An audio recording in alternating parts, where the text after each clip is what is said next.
जय श्री कृष्णा गाइज, स्वागत है आपका हमारे चैनल में। तो चलिए कहानी को शुरू करते हैं।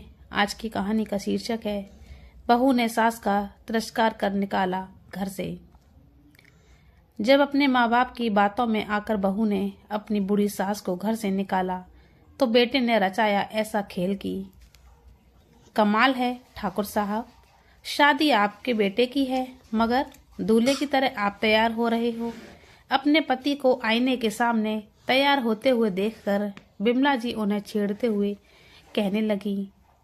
तो ठाकुर साहब बोले, तो क्या हुआ भाग्यवान, वैसे भी मुझे देखकर तो सभी मुझे रोहित का बड़ा भाई ही समझते हैं और आज आप भी किसी अच्छे से ब्यूटी पार्लर से तैयार होके आना।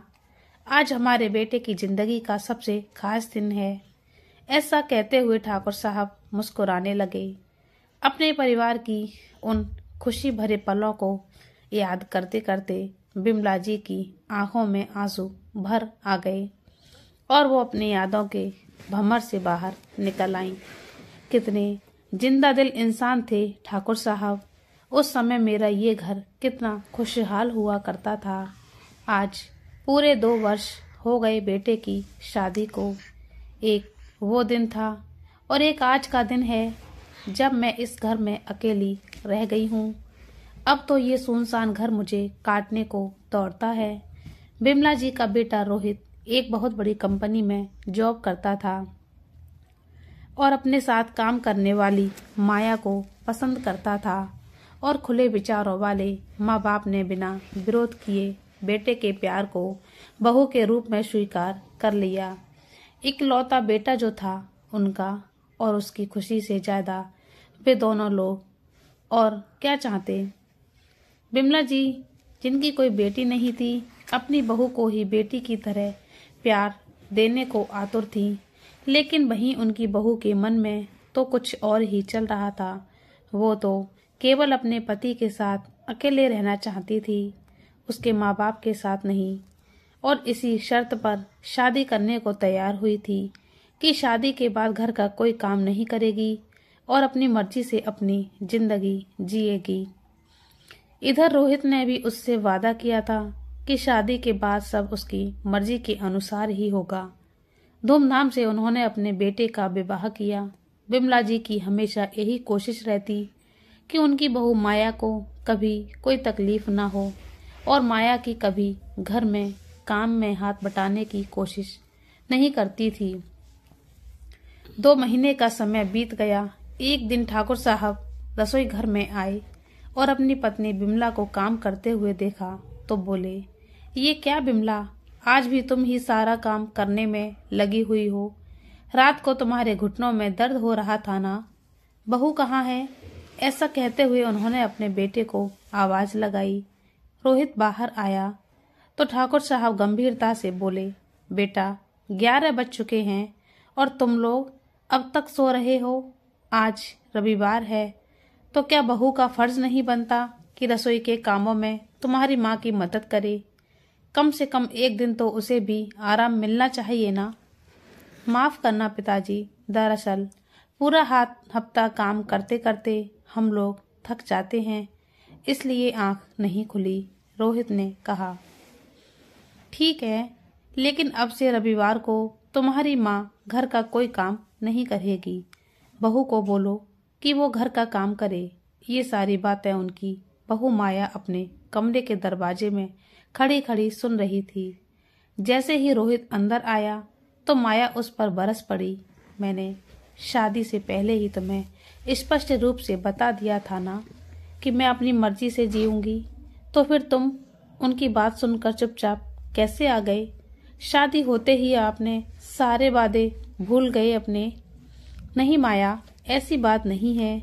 आज पिताजी बहुत गुस्से में थे, इसलिए मैं कुछ नहीं बोल पाया, रोहित ने माया से कहा। अच्छा, और जो तुम्हारे पिताजी ने मेरी बेइज्जती की है उसका क्या। अब मैं इस घर में बिल्कुल भी नहीं रहूंगी। ये कहते हुए माया ने रोते रोते अपना बैग पैक करना शुरू कर दिया। फिर रोहित बोला, माया ये कैसी बातें कर रही हो तुम जानती हो मैं तुम्हारे बिना नहीं रह सकता, लेकिन अब मेरा इस घर में दम घुट रहा है। ऐसा कहते हुए माया ने अलग घर की मांग की तो रोहित ने इस बात को स्वीकार कर लिया। माया के मोहपाश में रोहित इस कदर फंस चुका था कि उसकी खातिर अपने जन्मदाताओं को भी छोड़ने के लिए तैयार हो गया। कुछ ही दिनों में उन दोनों ने नया घर ले लिया और अपने माता पिता से कह दिया कि अब वे लोग इस घर में नहीं रहेंगे। ये सुनकर उन दोनों को जैसे कोई झटका सा लगा। बिमला जी बहुत रोई, गिड़गिड़ाई कि आगे से बहू को कोई तकलीफ नहीं होने देंगी, लेकिन माया ने साफ कह दिया कि हमारी खुशी अलग रहने में है और हम लोग अपनी जिंदगी अपने तरीके से जीना चाहते हैं। बेटे के घर से जाने के बाद बिमला जी बिल्कुल गुमसुम सी हो गईं, लेकिन पति का साथ था तो जैसे तैसे उन्होंने स्वयं को संभाल लिया था। लेकिन कुछ समय बाद ठाकुर साहब को एक दिन दिल का दौरा आया और वह यह दुनिया छोड़कर चले गए। अब तो बिमला जी की दुनिया ही उजड़ गई थी। बेटा और बहू केवल रस्म रिवाज पूरी करने के लिए आए और उसके बाद अपने घर वापस चलते बने। पिता के जाने के बाद रोहित वापस अपनी माँ के साथ रहना चाहता था, लेकिन उसकी पत्नी माया इस बात के लिए राजी नहीं हुई। बिमला जी को भी यही लगा था कि अब उनका बेटा उन्हें अपने साथ रखेगा, लेकिन वह केवल इतना ही कहकर चला गया कि मैं हर महीने आपके पास पैसे भेज दूंगा, किसी चीज की जरूरत हो तो बता देना। अपनी पत्नी के कहने पर रोहित तो अपने माँ बाप से अलग हो गया था, लेकिन माया के माता पिता अपनी बेटी दामाद के साथ ही उनके घर में रहते थे। उनके पोते का जन्म हुआ तो रोहित ने अपनी माँ को फोन करके ये खुशखबरी जरूर दी थी, जिसे सुनकर बिमला जी खुद को रोक ना पाईं और तुरंत ही अपने पोते से मिलने अस्पताल चली गईं। जाकर के देखा तो वह माया की माँ कमला जी पहले से ही बालक को गोद में लिए बैठी थी। उनकी मौजूदगी ने बिमला जी को थोड़ा असहज अवश्य किया था, परंतु वे ये सोचकर खुश थी कि कम से कम उनके बेटे ने उन्हें याद तो किया। माँ, आप आ गई, रोहित ने पैर छूते हुए कहा तो बिमला जी चेहरे पर खुशी लिए बोली, मैं अपने पोते को देखने क्यों ना आती, आखिर मेरे बेटे का अंश है और कहते हैं कि मूल से ज्यादा ब्याज प्यारा होता है। इसको तो मैं खूब ख्याल रखूंगी इसका। ऐसा कहते हुए बिमला जी ने अपने पोते को गोद में लेने के लिए जैसे ही हाथ आगे बढ़ाया तो कमला जी बोली, अरे अभी तो ये सो गया, मैं इसे झूले में लिटा देती हूँ, जब उठेगा तब आप उसे गोद में ले लीजिएगा। इतना सुनते ही बिमला जी के चेहरे की मुस्कान फीकी पड़ गई, लेकिन काफी देर तक वो झूले में सोते हुए बालक को यूं ही निहारती रही। सोते हुए वो बहुत प्यारा लग रहा था। ज्यादा मत निहारिए समधन जी, नजर लग जाएगी, कमला जी ने कहा तो रोहित बोला, माँ आपको घर छोड़ देता हूँ। नहीं बेटा, मैं अभी घर नहीं जाऊंगी, मैं यहीं रहकर अपने पोते का ख्याल रखूंगी। तभी माया बोली, मेरा बच्चे का ख्याल रखने के लिए मेरी माँ यहाँ मौजूद हैं, इसलिए यहाँ बेकार की भीड़ लगाकर कोई फायदा नहीं। इतना सुनते ही बिमला जी की आंखों में आंसू बह निकले और वो तेजी से अस्पताल से बाहर निकल आई। घर पहुंचकर वो काफी देर तक रोती रही, लेकिन रह रहकर उन्हें अपने पोते से मिलने का बहुत दिल करता था, इसलिए अपने बेटे की ही पुरानी एल्बम उठा करके बैठ जाती थी और नन्हे रोहित को देखकर सोचने लगती कि मेरा पोता भी ऐसा ही दिखता होगा। अब तो उनका पोता भी 1 वर्ष का हो चुका था। पिता की मृत्यु के बाद रोहित कभी कभी अपनी माँ से मिलने आ जाया करता था, लेकिन अपने बेटे के जन्म के बाद उसने आना ही छोड़ दिया था। एक बार तो विमला जी का मन हुआ कि बेटे रोहित को फोन करें और उससे मिलने आने को कहें, लेकिन दूसरे ही पल उन्हें अपनी बहू की तीखी बातें याद आ गईं।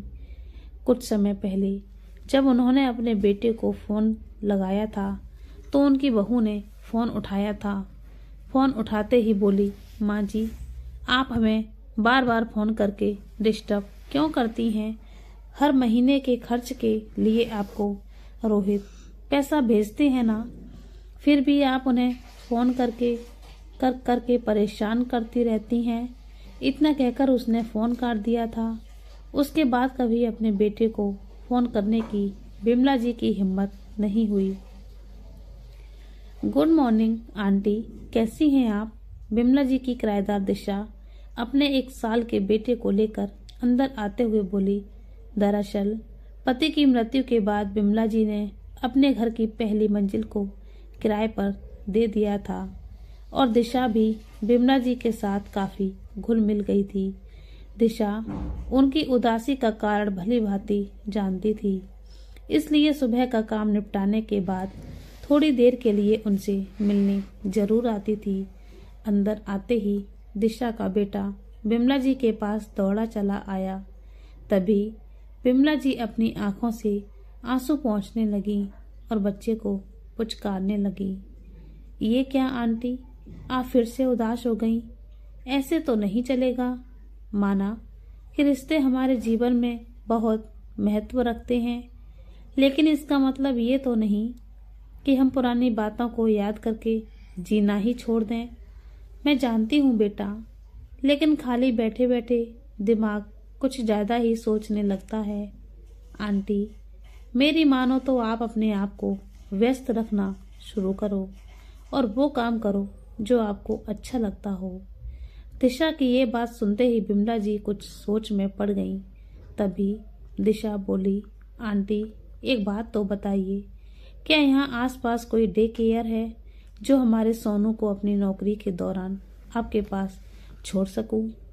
दरअसल मैं सोच रही थी कि फिर से नौकरी ज्वाइन करूं, लेकिन सोनू को छोड़कर तो नहीं जा सकती ना। इस पर बिमला जी बोली, अरे तो इसमें टेंशन की किस बात की है? तुम सोनू को मेरे पास छोड़ देना, मेरा भी दिल लगा रहेगा। वैसे भी मुझे छोटे बच्चों का साथ बहुत सुहाता है। ऐसा कहते हुए उन्हें अपने पोते की याद आ गई और आंखों में फिर से नमी तैरने लगी। फिर दिशा बोली, आंटी, अगर ऐसी ही बात है तो आप घर पर ही डे केयर क्यों नहीं खोल लेती? आपका दिल भी लगा रहेगा और फिजूल की बातें दिमाग में भी नहीं आएंगी। दिशा की बात सुनते ही बिमला जी के चेहरे पर एक मुस्कुराहट सी आ गई और बोली, ऐसा तो मैंने कभी सोचा ही नहीं था। लेकिन क्या आंटी? दिशा ने पूछा तो बिमला जी बोली, लेकिन बेटा, इस उम्र में कोई काम शुरू करना आसान तो नहीं होगा ना।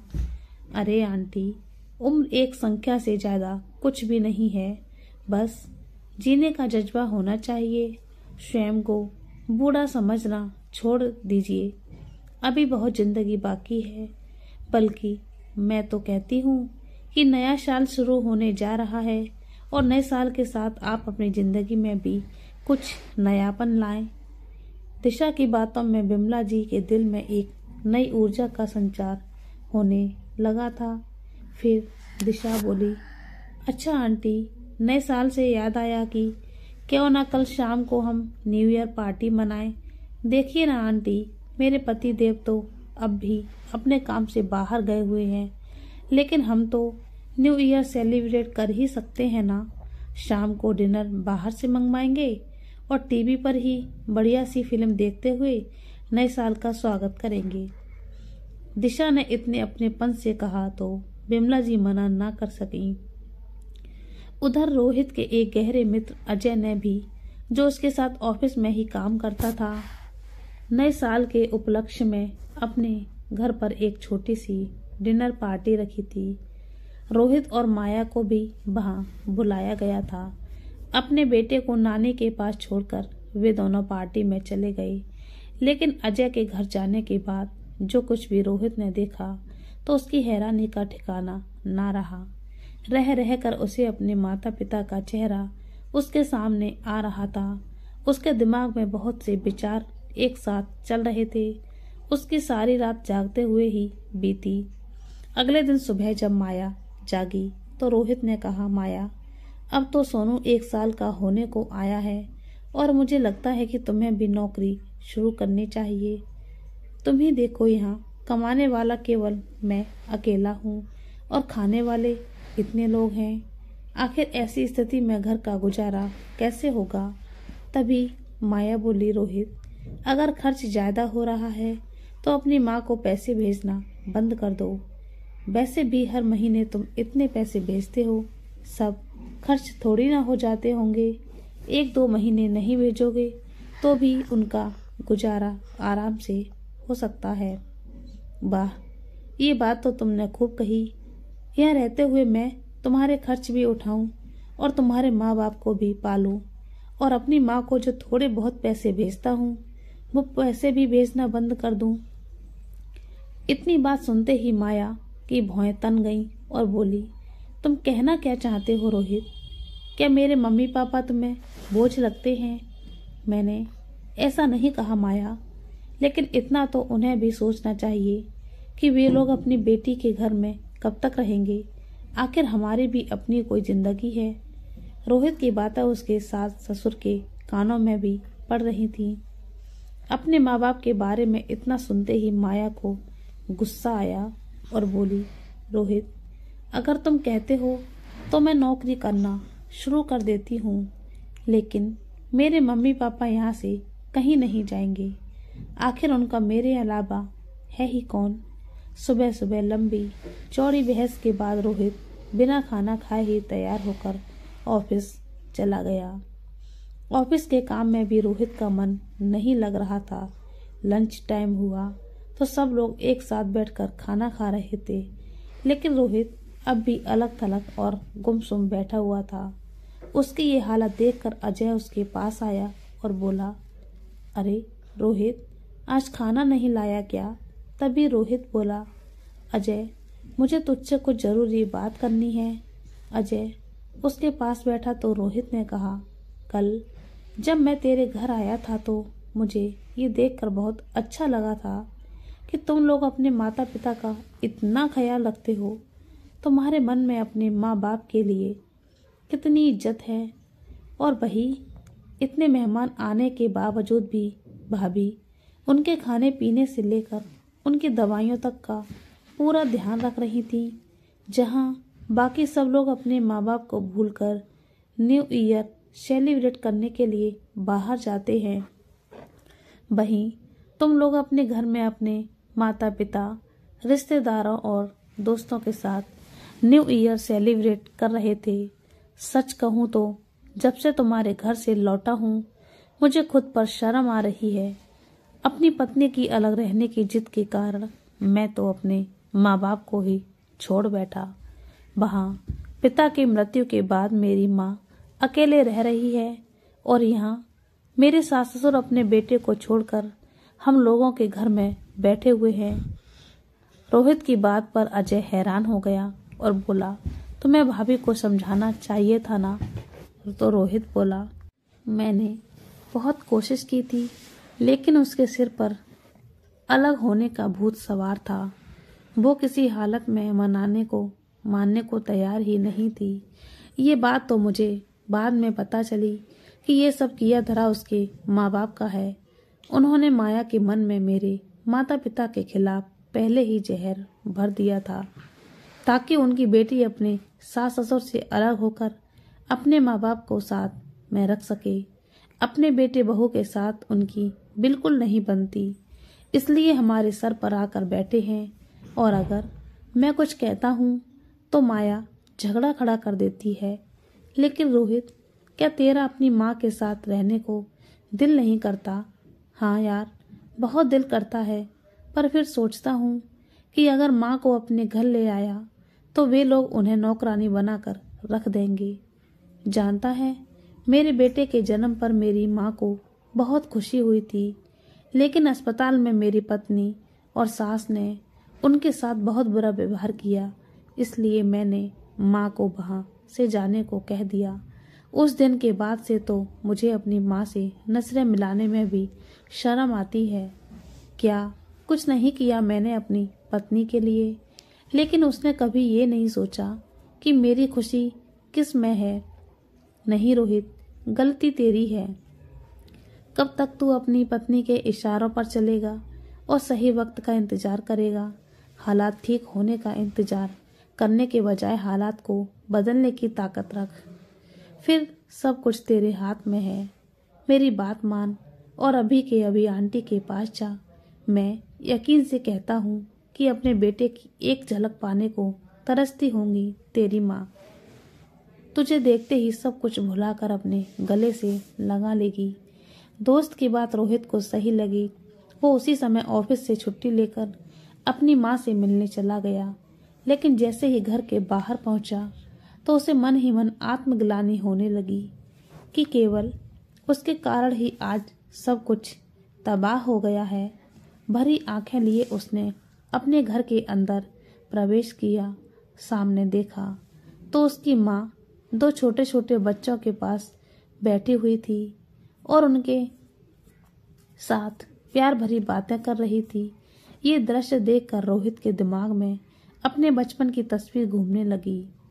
इतने ही प्यार से तो उसकी माँ उसके साथ बातें किया करती थी।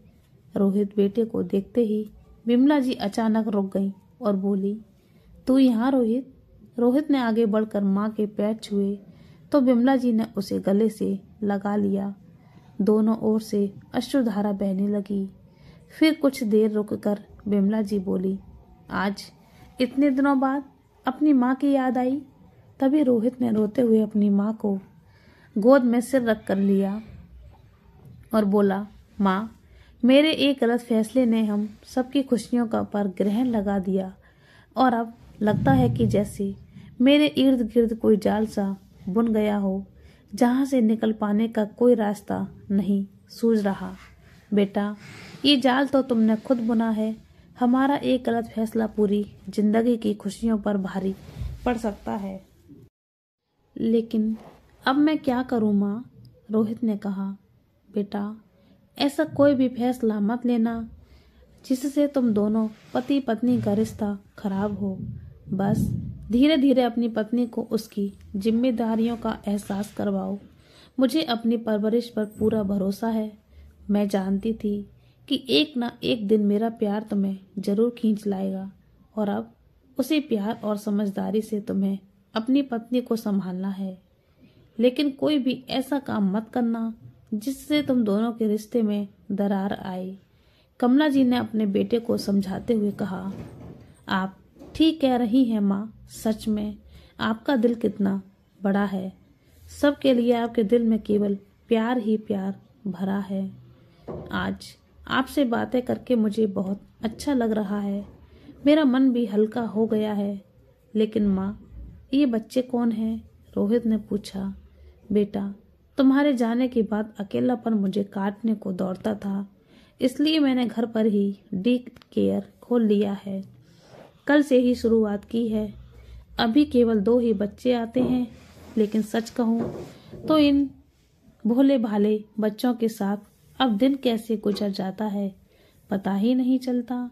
मुस्कुराते हुए बिमला जी बोली। ये बात सुनकर रोहित को बहुत खुशी हुई और बोला, तो फिर घर के बाहर लगवाने के लिए मैं एक अच्छा सा बोर्ड बनवा देता हूँ और इन बच्चों को दिल बहलाने के लिए अच्छे अच्छे खिलौने भी मंगवा देता हूँ। बेटे का उत्साह देखकर बिमला जी मुस्कुरा उठी।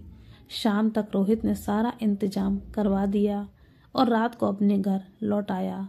आज बहुत दिनों बाद बिमला जी के चेहरे की रौनक वापस लौट आई थी।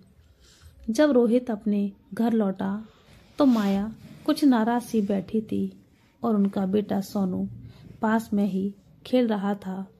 किसी से कोई बात ना करते हुए रोहित अपने बेटे को उठाकर उसके साथ खेलने लगा। तभी माया गुस्से में बोली, तुम्हारे कहने पर मैंने बॉस को फोन कर दिया है कि मैं सोमवार से ऑफिस आ जाऊंगी। लेकिन रोहित, तुम्हें मेरी मम्मी पापा के बारे में ऐसा नहीं बोलना चाहिए था। सॉरी माया, खर्च बढ़ जाने के कारण बजट गड़बड़ा रहा था, जिसके कारण मैं बहुत परेशान था और कुछ भी अनाप शनाप बोल गया। अच्छा, मैं बहुत थक गया हूँ, मेरे लिए एक कप चाय तो बना देना। माया रसोई घर में गई तो तभी उसकी मम्मी पापा भी वहीं सोफे पर आकर बैठ गई। बेटा रोहित, अगर हमारे बेटा बहू अच्छे होते तो हम तुम्हारे घर में आकर कभी ना रहते। हमें बहू अच्छी नहीं मिली, इस कारण बेटी के भरोसे यहाँ आ गए। तभी रोहित व्यंग भरे स्वर में बोला, मम्मी जी, आप तो फिर भी भाग्यशाली हैं। बेटा नहीं तो कम से कम बेटी तो है आपका ख्याल रखने के लिए। मेरी माँ का सोचिए, जिनका इकलौता बेटा केवल उनकी बहू के जिद के कारण अलग हो गया। काश मेरी भी कोई बहन होती जो मेरी माँ का ऐसे समय पर ख्याल रख रही होती। माया, मेरी चाय कमरे में ही दे देना और मेरे लिए खाना मत बनाना, मुझे भूख नहीं है। ऐसा कहकर रोहित अपने कमरे में चला गया। रोहित की ये बातें सुनकर माया के माँ बाप हैरान रह गए। अगले दिन सुबह रोहित के ऑफिस जाने के बाद माया के माँ बाप ने उसे साफ साफ कह दिया कि वे लोग अब यहाँ और ज्यादा नहीं रुकेंगे और आज ही अपने घर चले जाएंगे। उनकी ये बात सुनकर माया बोली, नहीं माँ, मैं ऐसा हरगिज नहीं होने दूंगी। वैसे भी भैया तो भाभी के अलावा किसी और की सुनते ही कहाँ हैं, और वहां जाकर आपको भाभी की बातें सुननी पड़ेंगी, ये मुझे बिल्कुल मंजूर नहीं है। तभी माया के पिता बोले, अरे नहीं बेटा, तेरे भैया भाभी इतने भी बुरे नहीं हैं जितने तेरी माँ बताती है। तेरी माँ के सामने बोलने की तेरी भाभी की हिम्मत ही कहाँ है। छोटे मोटे विवाद किस घर में नहीं होते। अब हमारा अपने घर जाना ही ठीक रहेगा। लेकिन माँ, अब मैं नौकरी शुरू करने जा रही हूँ, तो अब हमारे बच्चे को कौन संभालेगा।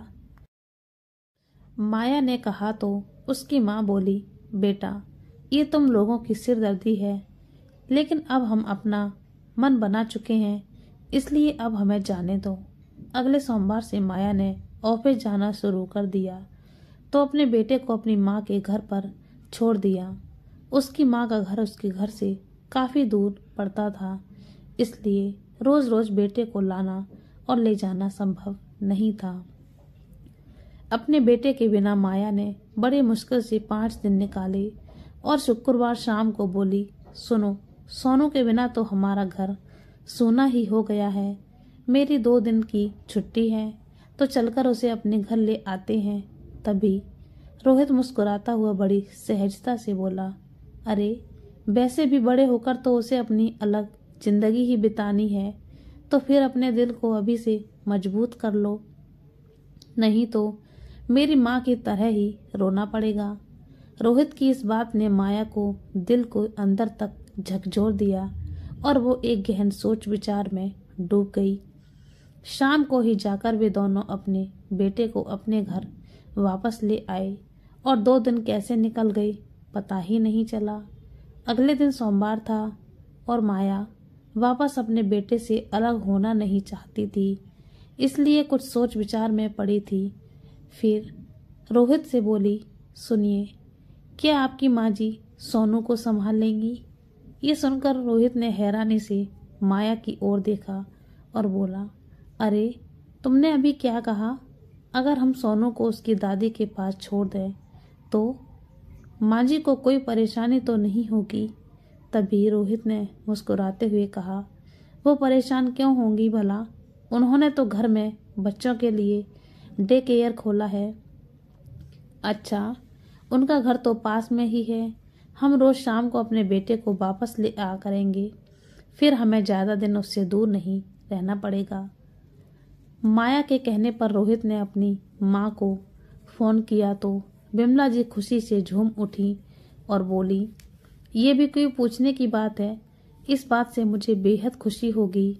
उस रात माया और रोहित दोनों को सुकून भरी नींद आई और बिमला जी तो खुशी के मारे सो ही नहीं पा रही थी। अगले दिन गाड़ी का हॉर्न बजा तो बिमला जी दौड़ती हुई गेट पर आई। लीजिए माँ, संभालिए अपने पोते को, सोनू को सौंपते हुए रोहित बोला और अपने ऑफिस चला गया। उधर माया ने भी राहत की सांस ली। कुछ ही दिनों में सोनू अपनी दादी से घुल मिल गया और अब तो अपनी माँ के पास रहते हुए भी दादी के पास जाने की जिद करने लगता। माया ये देखकर हैरान थी कि दादी के पास रहते हुए वो अच्छी अच्छी बातें सीखने लगा था, जैसे कि प्रणाम करना, बड़ों के पांव छूना, खाने से पहले प्रार्थना करना आदि।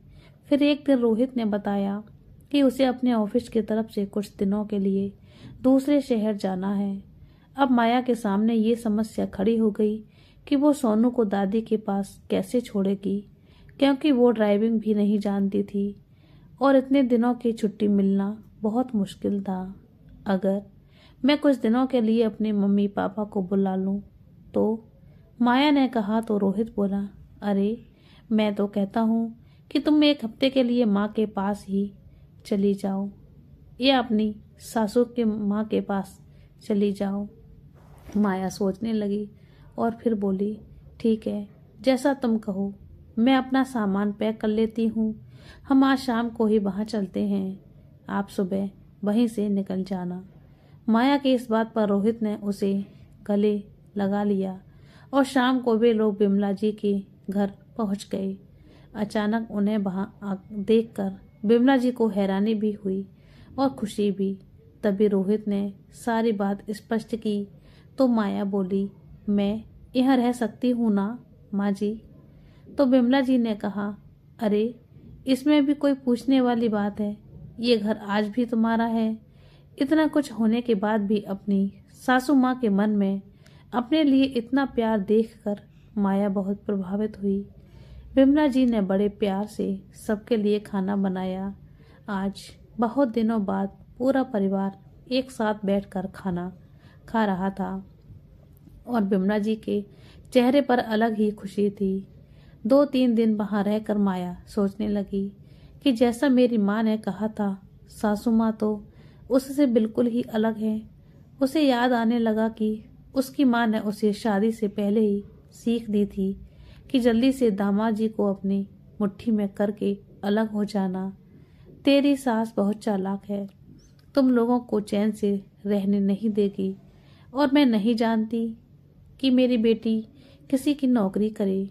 आज उसे समझ में आ रहा था कि वह कितनी गलत थी। अब वह भी अपनी सासू माँ के काम में हाथ बटाने लगी थी। 5 दिनों तक रोहित लौट आया तो माया उसके साथ अपने घर वापस चली गई। कहीं ना कहीं माया भी बिमला जी के साथ बिताए पलों को याद कर रही थी। एक दिन रविवार को माया के पास उसकी माँ कमला का फोन आया, बेटा आज रविवार है और तुमसे मिले हुए बहुत दिन हो गए, आज हमारे घर आ जाओ और सारा दिन यहीं बिताना। तो माया ने कहा, नहीं मम्मी, आज हम लोग नहीं आ पाएंगे। कमला जी ने पूछा, क्यों, ऐसा क्या हो गया? माया ने कहा, बस आज हमारा कुछ और प्लान है। आज का दिन मैं अपनी सासू माँ के साथ बिताना चाहती हूँ। माया ने बोला तो कमला जी ये सुनकर दंग रह गई और इधर दाढ़ी बनाते हुए रोहित भी अचानक चौंक गया, जिस कारण वो अपने गाल पर कट लगा बैठा। इससे पहले कि कमला जी कुछ बोलती, माया ने फोन रख दिया। उधर रोहित लगातार माया की ओर देखता जा रहा था। फिर बोला, आज तुमने अपनी माँ के घर जाने से मना कर दिया? हाँ रोहित, तुम नहीं जानते कि आज का दिन कितना खास है। अच्छा, अब जल्दी से नहा कर आओ, मैं बाकी की तैयारी करती हूँ। थोड़ी देर में हम माँ जी के पास चलेंगे। ऐसा कहते हुए माया किचन में चली गई। थोड़ी देर में ही वो सब बिमला जी के घर पहुंच गए। जैसे ही बिमला जी ने दरवाजा खोला तो माया बोली, जन्मदिन मुबारक हो माँ जी। इतना सुनने की देर थी कि बिमला जी की आंखों से तो आंसू, खुशी के आंसुओं का झरना फूट पड़ा और उधर रोहित हक्का बक्का खड़ा था, क्योंकि उसे तो याद भी नहीं था कि आज उसकी माँ का जन्मदिन है। आज माया अपने हाथों से केक बनाकर लाई थी। सबने मिलकर बड़ी खुशी से बिमला जी का जन्मदिन मनाया। तो माया बोली, माँ जी, जन्मदिन तो आपका है, लेकिन मैं आपको कुछ देने की बजाय आपसे मांगना चाहती हूँ। माँ जी, क्या आप मुझे मेरी गलती के लिए माफ़ी दे सकती हैं? मैंने आपको बहुत दुख दिए हैं। ऐसा कहते हुए माया उनके पैरों में गिर गई तो बिमला जी ने उसे उठाकर सीने से लगाया और बोली, बेटा, जो कुछ भी हुआ उसे भूल जाओ। तुम लोग मेरे पास आए, बस यही काफ़ी है। नहीं माँ, इतना काफ़ी नहीं है। अब हम लोग आपके साथ ही रहना चाहते हैं, माया रोते हुए बोली। तो बिमला जी और रोहित को तो जैसे दुनिया की सबसे बड़ी खुशी मिल गई। आज इतने समय के बाद बिमला जी के घर से हंसी ठहाकों की आवाजें आ रही थी। उनका घर वापस खुशियों से भरा हो चुका था। तो दोस्तों, ये कहानी आपको कैसी लगी हमें कमेंट करके ज़रूर बताना। और आप हमारे चैनल पर नए हैं तो हमारे चैनल को सब्सक्राइब कर लीजिए और बेल आइकन को दबा दीजिए, ताकि हमारी कहानी आपको सुनने को मिलती रहेगी। कहानी को पूरा देखने के लिए धन्यवाद।